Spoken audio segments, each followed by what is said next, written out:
like to welcome everybody to our series entitled The Human Brain. This is what it's basically on, the effects of the human brain to our body and what we're feeding our brain. And alhamdulillah, many of you, mashallah, walaikum salam, many of you have asked for Dr. McBride to address anxiety, because most of us suffer with some form of either general, or, specific type of anxiety. So inshallah, that's going to be the focus of tonight's topic. So I'm going to turn that over to Dr. McBride, inshallah, and you can get started whenever you are ready. Assalamu alaikum, everyone. Let's start today's lecture with a short review of the strengths and weaknesses of the right and left hemisphere. So much of what we have going on is literally a little or a lot of imbalance. One side is stronger than the other. We mentioned last week about lateral inhibition and a few ideas that if I want to focus on achieving a goal right now, short-term attention, my left brain is fired while my right brain is firing also to inhibit any distractions. So that's lateral inhibition. Your whole brain is working the whole time with the idea of functional disconnect syndrome and problems with laterality, the right and left hemisphere. If one side is stronger or on the go more, now we'll say stronger. If one side is stronger, that means that's taking over, doing more, and the other side isn't able to inhibit, regardless of what it is, whether it's the right or left side, okay? So I'm going to review right and left hemisphericity in the sense of we're going to talk about behavior and the emotions and what they're both good at. So let's start with the left brain, and we'll talk about the left brain. The main thing about the left brain is the approach behavior in the left brain. What you have is, this is the initiation side and this is the go side. The left brain emotions: happiness, surprise, curiosity, and anger. Because left brain is curious, it's go, it's initiation. Okay, that's why curiosity is in there. It's happiness, it got its way, surprised that it didn't, and then really angry because it didn't get its way. But these are actually considered, and curiosity, of course, these are considered positive emotions if they benefit society. Happiness, obviously, curiosity, surprise, because you're looking for new things and you're surprised you found it. There you go, and you're pleased with that. And even anger can be a good emotion if you can control it. It allows you, maybe you're frustrated a little bit, so you work harder at work to get that promotion. You pay more attention to your kids. You pay more attention to your spouse. You put more effort into something to get the reward and the benefit you want, because the left side is very reward driven. Okay, so that's how anger can benefit society. We see a bad example is of a left brain is a recently re-elected overweight guy. All we see is happiness, he got his way, surprise he didn't, and then he's really, really angry that he didn't, and that surprise unsettles him. That's really strong song, corrupted left, actually corrupted, and nothing going on the right side in terms of inhibition and self-awareness, community awareness. Also, let's move into left brain and the habits or the strengths of a left brain. The left brain, it allows them to focus on details about everything. Very detail-oriented, very motor-driven, okay? Action-oriented. Go, initiate, seek, achieve, rewards. It's very important to fine motor skills. That's why most of us, our motor skills are on the left-hand side of the brain. You've got Broca's area is up here. You've got Wernicke's over here. On the other side, the matching areas, you've got comprehension, big picture understanding of what those words mean. On this side, you've got the word definition. Over here, you understand and comprehend what the writer meant, not just the action steps that were taken, if that makes sense. That's how they work together. The left brain is also, like I said, fine motor skills. There's nothing more challenging. Handwriting is hard. Good handwriting is very hard. But speaking, think about the fine motor skills we have to use when we're actually talking. You're trying to coordinate the muscles of the mouth. You're trying to coordinate the muscles of the tongue. You're trying to get your respiration in and out, the timing correctly. I do a lot of head movement and hand movement. Those are all fine motor skills, okay? So the left brain is really the majority of fine motor skills get the left brain's attention, okay? What else do we have?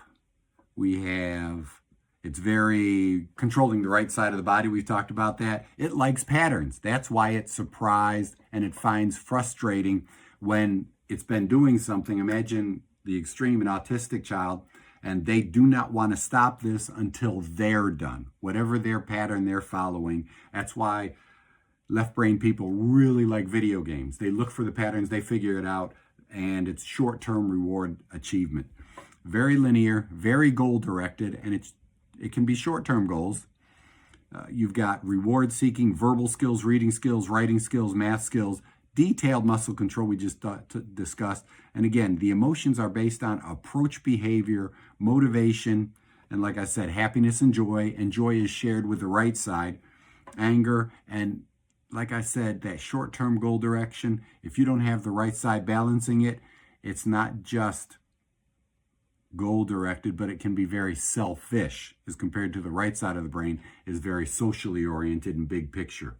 Now let's go to the right brain. The right brain is all about avoidance behavior. It's about inhibition, stopping. Your right brain, remember your right brain, not that the left brain is off, but your right brain is on automatic. It's always in there. It's always on. When you walk into a room, the first thing you do is look around. We've talked about this before. You look around to check out the environment, make sure you're safe. That's how we survive. Maybe in today's society, you want to see the emotions of the room and the social context or what people are discussing, and you want to try to fit in with that, okay, so that you are safe, all right? So the right brain, emotions, disgust, fear, shame, empathy, self-awareness, and self-awareness is the basis for others' awareness.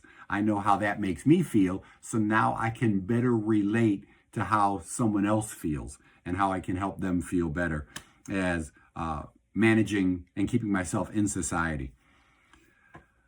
These are considered avoidance emotions or negative emotions only in the sense that it allows us to pull back if we have to, the negative feelings, if we can say it that way, to avoid disrupting society and to avoid being pushed out or ostracized from society.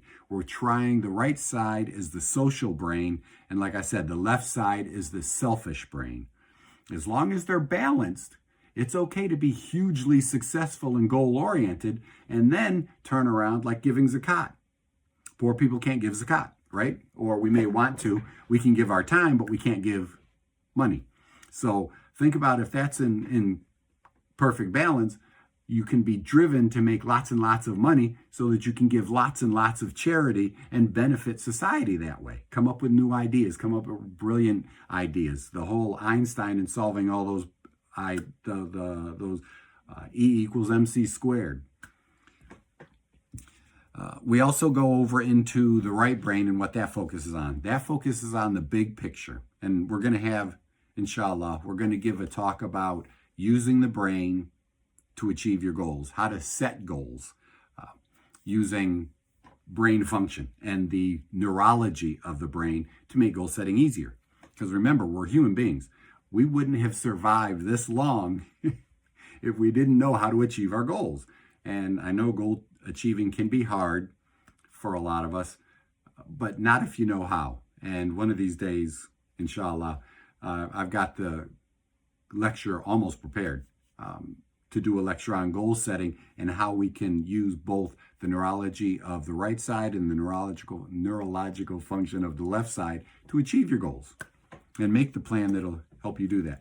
Remember, back to the right brain. The right brain is large muscle control. It's left body muscular actions, left muscular control, and there's an overlap. The right side tends to be able to help on both sides if we have a problem on the left. It's also really important in nonverbal communication. I use the example of humans and animals. If you smile, a little weird looking with that one, but imagine if I'm smiling at a dog and I'm down low and I'm in its face. Well, dogs, animals, may take that as showing my teeth and it's a threat.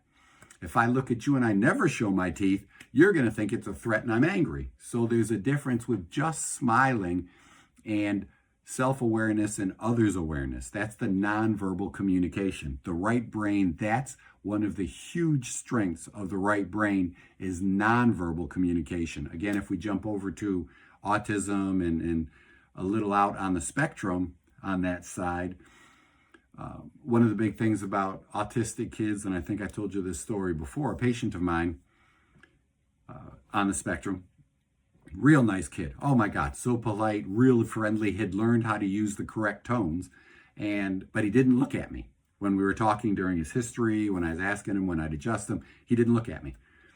And that was frustrating. I'm pointing. That was frustrating to his mother sitting in the chair there, and she kept reminding him to look at the doctor.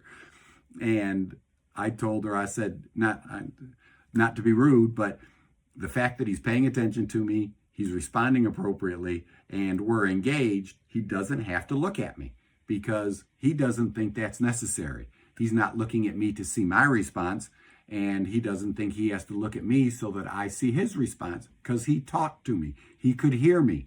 When autistic or on a little more outside on the spectrum, it's really cool. Research shows that autistic kids or autistic people and way out, a little more than just I can't say little or a lot, but as you move out on the spectrum, the farther out you are, the more likely you are to not look at the eyes and the face as a whole for expression.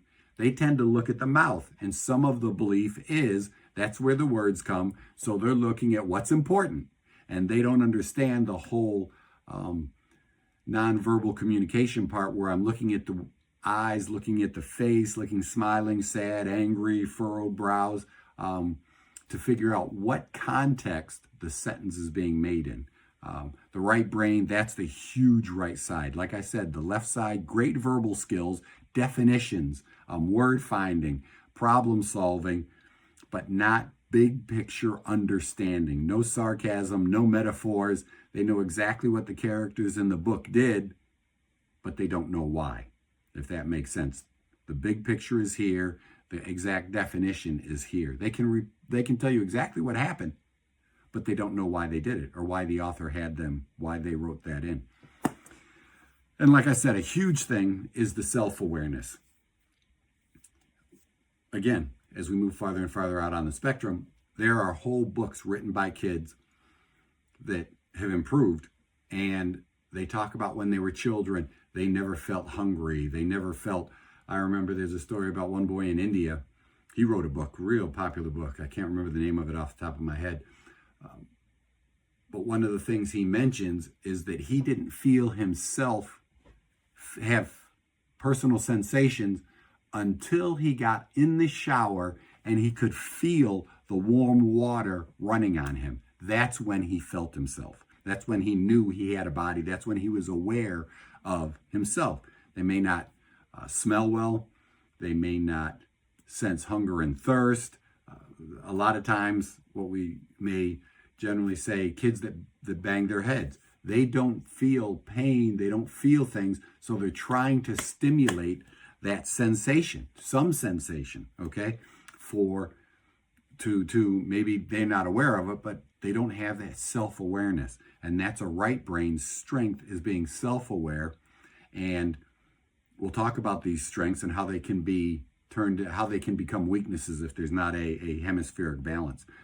But that's Hugely important. Self-awareness, because if I'm not aware of what hurts my feelings or what physically hurts, then I wouldn't be aware that the way I say things or the way I do things might hurt you also. Remember, there are two different basic approach patterns or platforms. We've got approach, that's the left brain, positive, goal-seeking, happy, all that stuff. Avoidance is the right brain. You want to be safe. You want to survive. Sadness could fall under being very empathetic. Fear could be fall under the skill set of survival. I'm afraid of the dark. I'm afraid of that noise. I'm afraid of that smell. So fear is related to survival. That's how the right brain keeps us going. Disgust, shame, guilt, remorseful, those are all empathy, and that's good social group emotions. That's surviving in your group. So that's why they are strengths. And in the left, you've got the go attitude, the initiation, you've got happiness, you've got seeking novelty, surprise, curiosity. All of those help you strive to achieve something as long as the two hemispheres are balanced. And that leads us right into our first shortcoming. Imagine there's a real cool term, love this term, metacognition. This is more related to the right brain and self-awareness. The ability to self-judge, the ability to accurately judge your own actions, how they relate to society, to make accurate assessments of what you say, of what you do. The self-awareness side.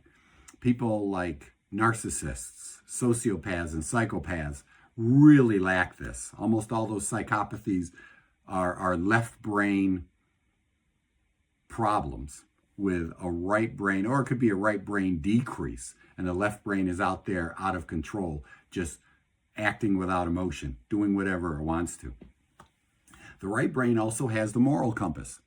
The moral compass, that is great when the left brain can explain everything to the right brain. As the right brain starts to get too emotionally involved, scary movies, crying at movies, the left brain kicks in and says, oh, why are you crying? It's only a movie. It's not real. Okay. Or scared, the left brain kicks in and, oh, why'd you jump? When my mother and I watch, I'm not a big fan of scary movies, but we always laugh because she jumps all the time. And if we're sitting in the living room, there's no reason to be afraid, if that makes sense. So my left brain kicks in, and then I start laughing and she laughs with me, and there we are. But she's the one that gets scared all the time.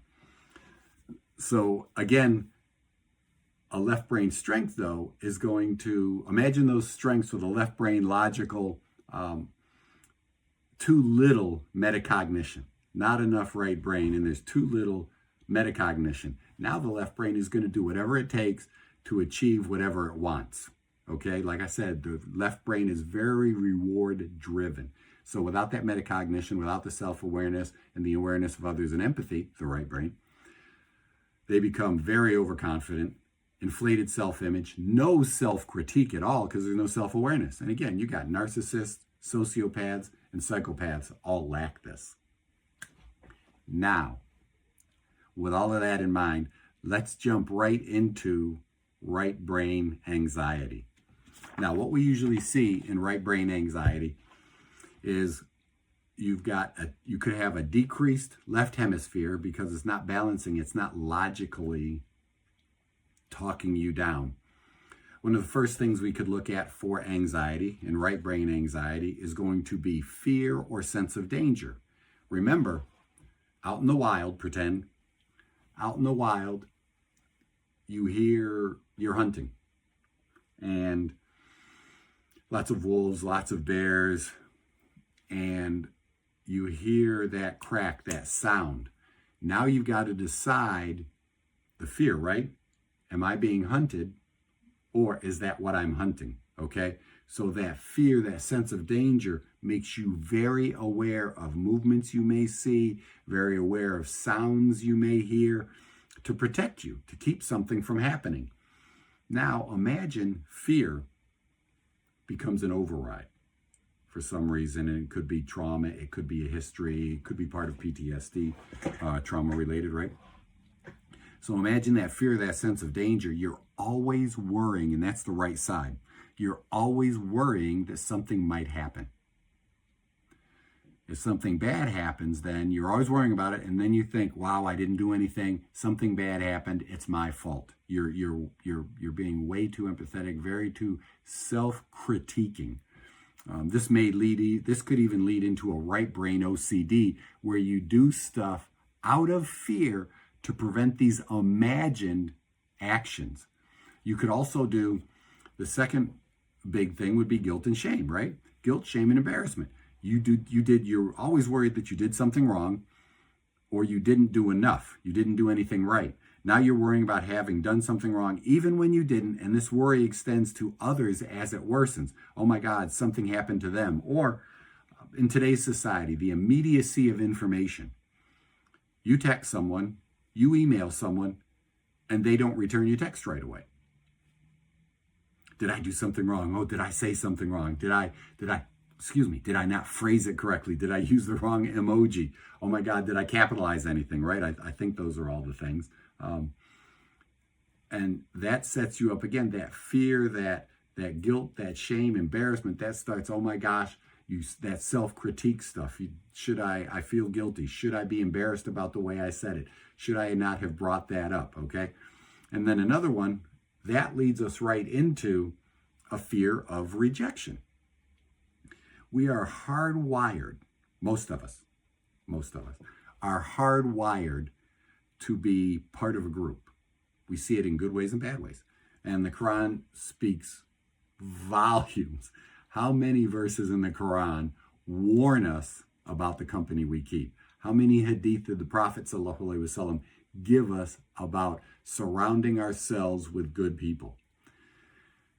So that attachment is a big part of the right brain, along with the embarrassment, shame, and that allows us to be very cautious in the way we behave and treat each other well. One of the hadith, or I'll paraphrase, where the Prophet ﷺ was asked about humor, about laughing and being funny. And one of the things he said, sallallahu alaihi wasallam, was not lying in your humor. It's you don't make fun of the brother or sister to be funny. You don't tell lies to try to be humorous and get a laugh. If you're going to be funny, it's got to be a positive funny. Now imagine, combine this fear of rejection with number 2, guilt, shame, and embarrassment. Now you become terrified that you will die, is the anxiety part, if you're rejected from your family, group, or tribe, if they kick you out. That is your right brain. That's a huge right brain anxiety issue.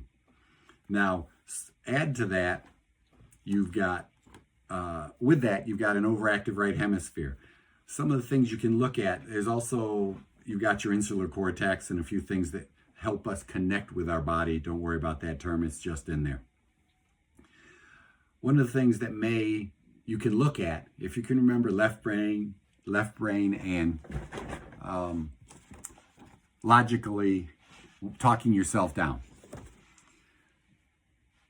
If you've got a right brain deficiency, or you've got a right brain issue, a right brain overactive, a left brain deficiency, some things that are physical that you can see in our own bodies is being sensitive to smells, being sensitive to taste, real pain sensitive. Oh my gosh, real pain sensitive. Usually, unless it's a left brain strength where you're very pleasure seeking, so you do everything you can to avoid pain. Pain can be a little confusing, but super pain sensitive. A little stub toe and oh my gosh, you think you died. These sensitive to smell, sensitive to taste, sensitive to pain are 3 big indicators of a right brain strength. Again, when the right hemisphere is overactive, our sense of awareness, of survival, of self-preservation increases and can lead us into foreboding fear that something bad is going to happen. We can also become over-empathetic for others, or when directed towards ourselves, we become very over-self-critical and self-judgmental. And remember, I mentioned very self-aware. very self-critical. As I mentioned, a lot of people talk about they wear sunglasses so that they avoid that connection, and the eyes are the windows to the soul, so they think they are preventing others from seeing them, really seeing them, and it's a way to hide behind.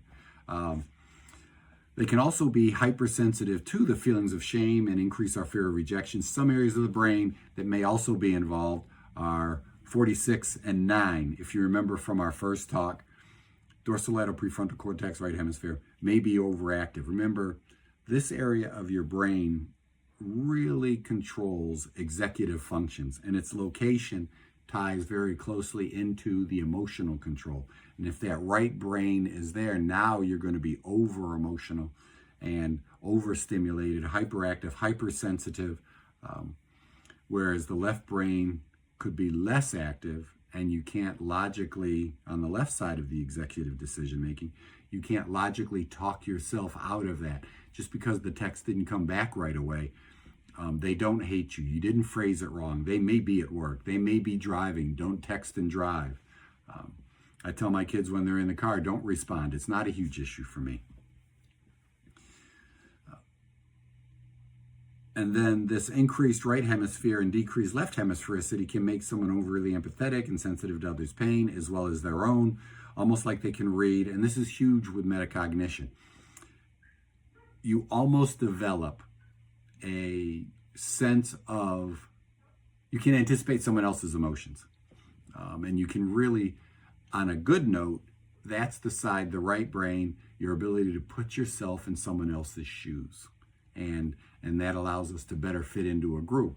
But then imagine the right brain is really hyper-stimulated. There's a hyper left and a decreased, a hyper right and a decreased left, hyper right, decreased left. That right brain then, with the world, the crises in the world, what's taking place with the genocide in the Middle East right now, that's in the news all the time. A right brain cannot let that go. A balanced right and a balanced left, now we can donate. Now we can share correct information. But an overactive right is not doing enough. It's feeling guilty that it should do more. And it increases the anxiety of what's going on in the world, okay? The left brain then says, do everything you can, but don't let it overwhelm you. That's how they work together.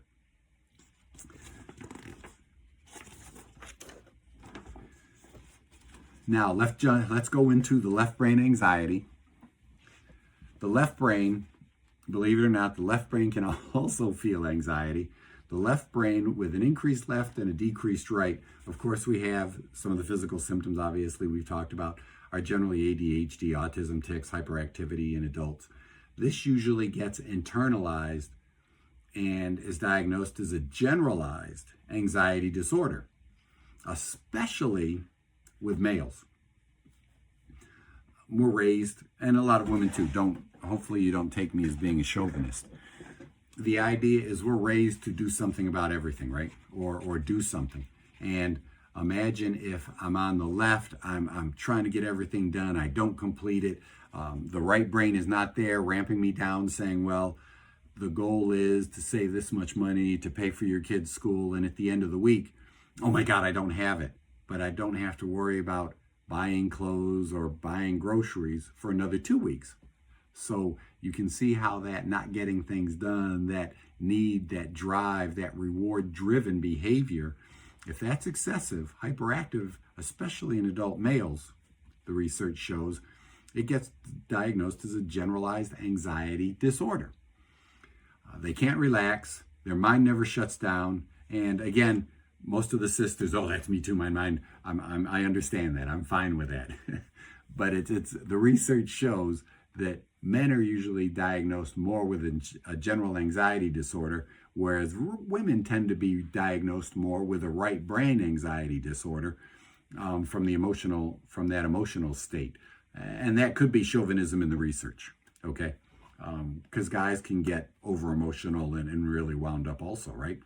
Sad, embarrassed, and all of that stuff. Left brain anxiety. Some indications. Obsessions. That would again be, as we mentioned earlier, imagine your left dorsolateral prefrontal cortex is ramped up. That left brain is going. It's goal directed. It's got to do something. It's demonstrated with compulsions. Obsessive compulsive disorder. It could be even obsessive thoughts. People talking about the same thing over and over and over again, and they just never let go.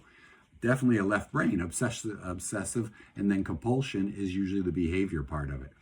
With a right brain deficiency, it can't inhibit blurting out or looking at things from another point of view. They are obsessed. Remember, the left brain is very linear. It likes patterns until that pattern is complete, until they solve that problem or the world's problems, linear, then they never leave it alone. And that doesn't inhibit, and they lose control of their thoughts and actions. And this is what creates the anxiety. This also decreased right hemisphere, left brain, goal-oriented, pattern-seeking, pattern-following behavior, this linear behavior, also interferes with a left brain anxiety person understanding other people, right? And the social cues. They don't understand that we may be offering solutions, but they aren't picking up on it. They aren't aware of. They aren't picking up on any of the assistance that someone's trying to give them because they're left hemisphere dominant. They don't pick up on those social clues. The left brain is very logical. Like I said, it's very linear and sequential. It breaks up the world into small pieces, lines them up in a row, and follows that pattern out to make these future predictions. And that's how, imagine if that's what the left brain is strong at, imagine the right brain is not inhibiting anything. And what they'll do is they'll follow that pattern into those predictions that they made.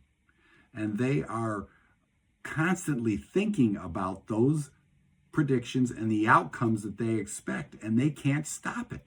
And with that in mind, it could even be a negative outcome because they don't see the solution, if that makes sense. Goal-driven, reward-oriented behavior, and there's no reward because they haven't gotten to the end yet. They're still following that pattern out and pursuing these avenues. They're overthinking. Imagine you can't control that at all, and would that increase some anxiety in your system, right? To improve anxiety, we must improve the hemispheric imbalance. And again, general overview, as always, the information I'm sharing with you, I'll add this, I meant to add it at the beginning. The information I am giving you is just information that you should take to your healthcare professional, whoever is your caregiver, and you can ask them these questions. But if it's just little stuff, if I can say that, you can think about how to strengthen these hemispheres. If you tend to be an overly fearful, overly empathetic, every little thing bothers you, not that it disrupted a pattern, remember that's left, but you get emotionally involved and in a way to benefit society all the time, and any little sad news, for example, the Hallmark TV channel I've heard, all those feel-good movies, all those emotional things.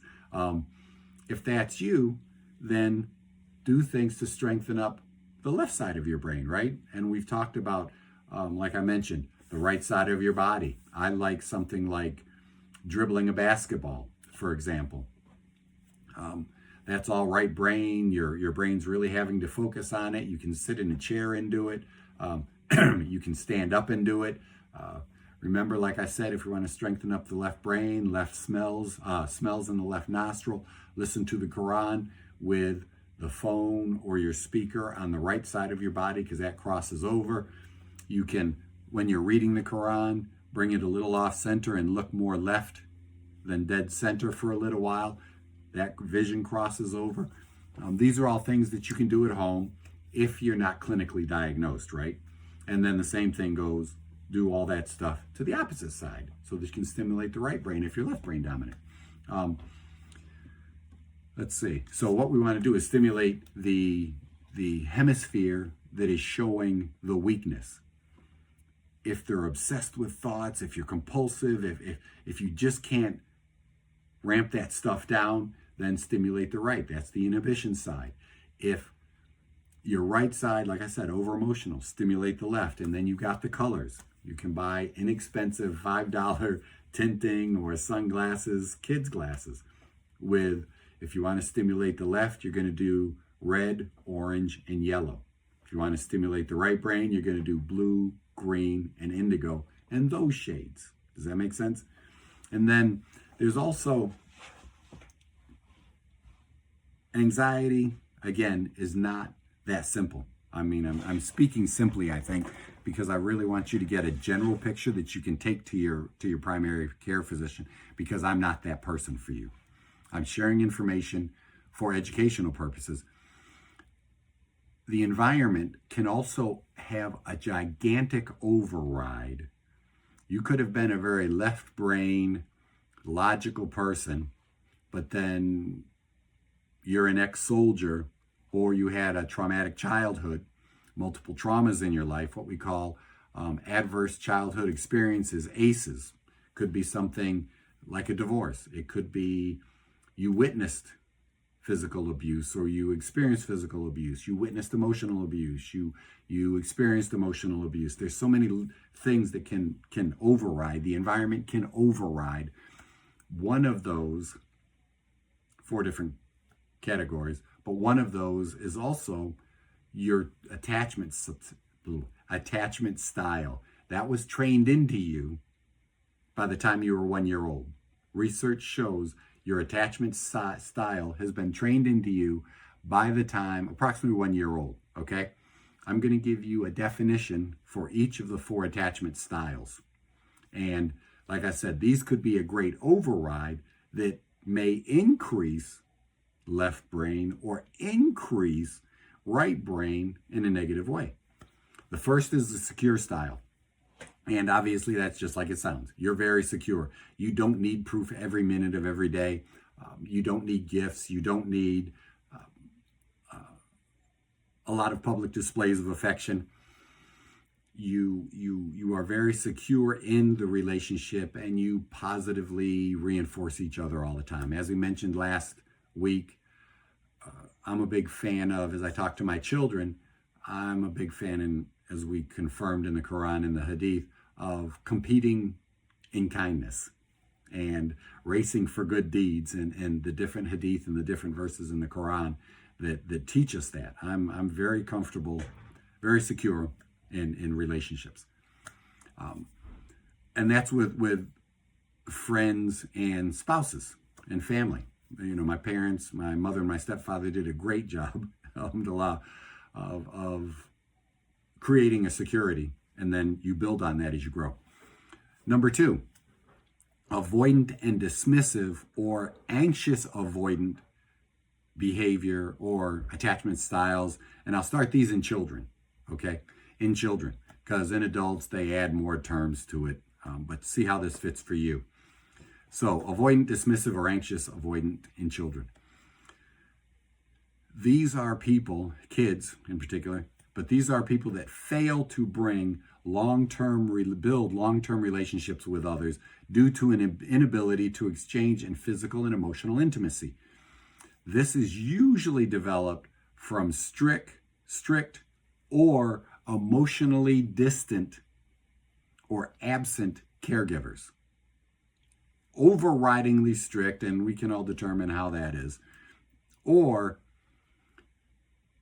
emotionally distant or completely absent caregivers.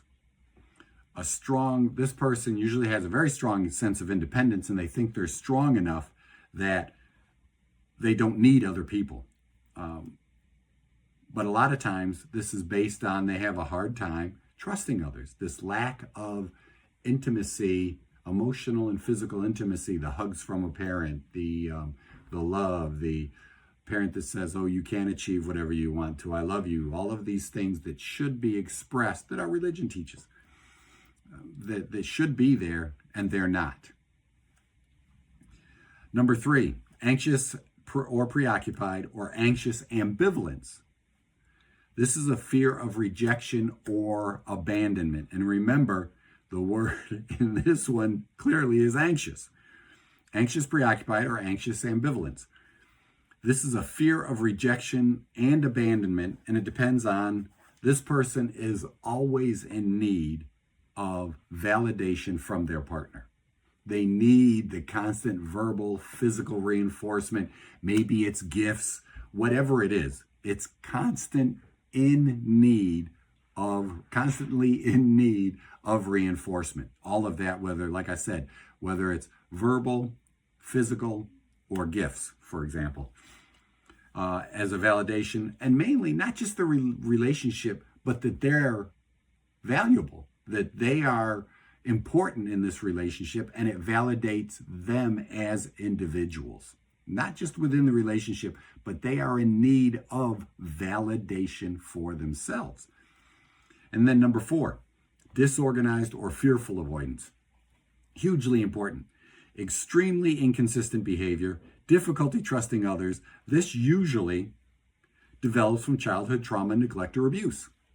And the neglect can actually be from earlier, where we talked about the avoidant and dismissive and anxious avoidant, with the parents that were emotionally or physically not there. So you've got neglect can be a great override in both of these. And again, this is a lot of the childhood trauma too, as I mentioned earlier with your ACEs. And then, like I said, a big thing, again, to close for today before I take any questions, we really want to think about the balance in hemisphericity. I talk about that all the time because there are so many things from the previous lectures. And as I put these together, I'm always thinking about how, wow, I learned that in one of Imam Ibrahim's classes, or I learned that hadith, I learned that verse in the Quran about being in the right crowd, surrounding yourself with good people. One of the things when I think about the attachment styles and how then we grow into left brain strong independence or right brain needy fearful avoidant, right? How that can actually be established in our childhood. And then if we see it in ourselves, how can I train that out? Because most of these difficulties, you may need therapy. You can need professional help, and I'm cool with professional help. I'm not saying do it by yourself. Many of us need outside involvement. I'm fine with that. This is only for information, but you can look at yourself and measure self-awareness, right brain stuff. You're going to measure any potential shortcomings you have. Your left brain, you say, I don't have any shortcomings. Well, maybe that's a shortcoming. Maybe they say, oh, you don't laugh at the joke. You don't get the joke. You don't get the sarcasm. You don't pick up the metaphors. And I might say it's raining cats and dogs, and severe autism might peek out the window and say, no, it's not. It's raining water. But it's raining a lot. Well, that's what I meant by cats and dogs. And why didn't you just say that, right? So is an exaggeration. The idea is you can look at all of this stuff with anxiety, with your attachment styles, see where you fit, and see if that's not something that you can physically change. Earlier today, I thought, again, I'll take it right out of the drawer, I keep jewelry. And my kids actually bought me a watch recently because I talk about stimulation. And if I wanted to be today, I want to be, because the way I wrote things down is very linear and very patterned, right? It's very sequential. So I could put the ring, and when we get the watch fitted, you'll see me wear a ring on my left hand and a watch on my left arm, trying to stimulate more of a big picture.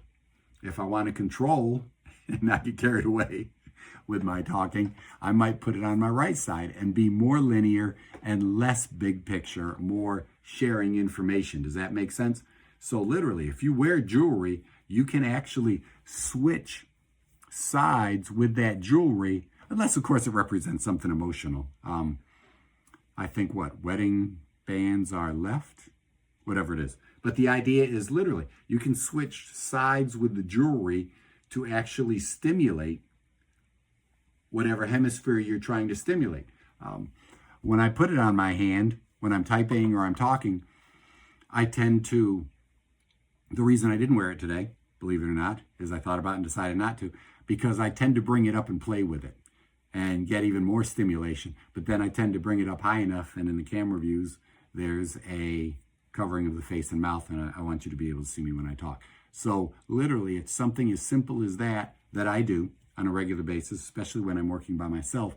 I'll stimulate the side of the brain where I'm really trying to get something done. The big picture. We're working on a couple of lectures right now, so I tend to left hand, right brain that stuff, and that's going to be the big picture, more emotional, more big picture, long term. And then the right hand, now I want the details, the logic, the steps, and make the talk flow. And that's where you guys can do the same thing to train out certain behavior. Like I said, you can use colors, you can use left and right stimulation, all of that, especially if it's just little things. And again, let me make a big deal about when I say something, it's literally not, don't let it be diagnostic for you. Take a big general, big picture look at this. Would it make sense to incorporate this stuff in your lifestyle? And these are also questions, if you've got severe symptoms of something, take them to your medical professional or your healthcare practitioner and ask them, holy cow, I learned this from another doctor. Would this apply to me, and how can I incorporate it, if that makes sense?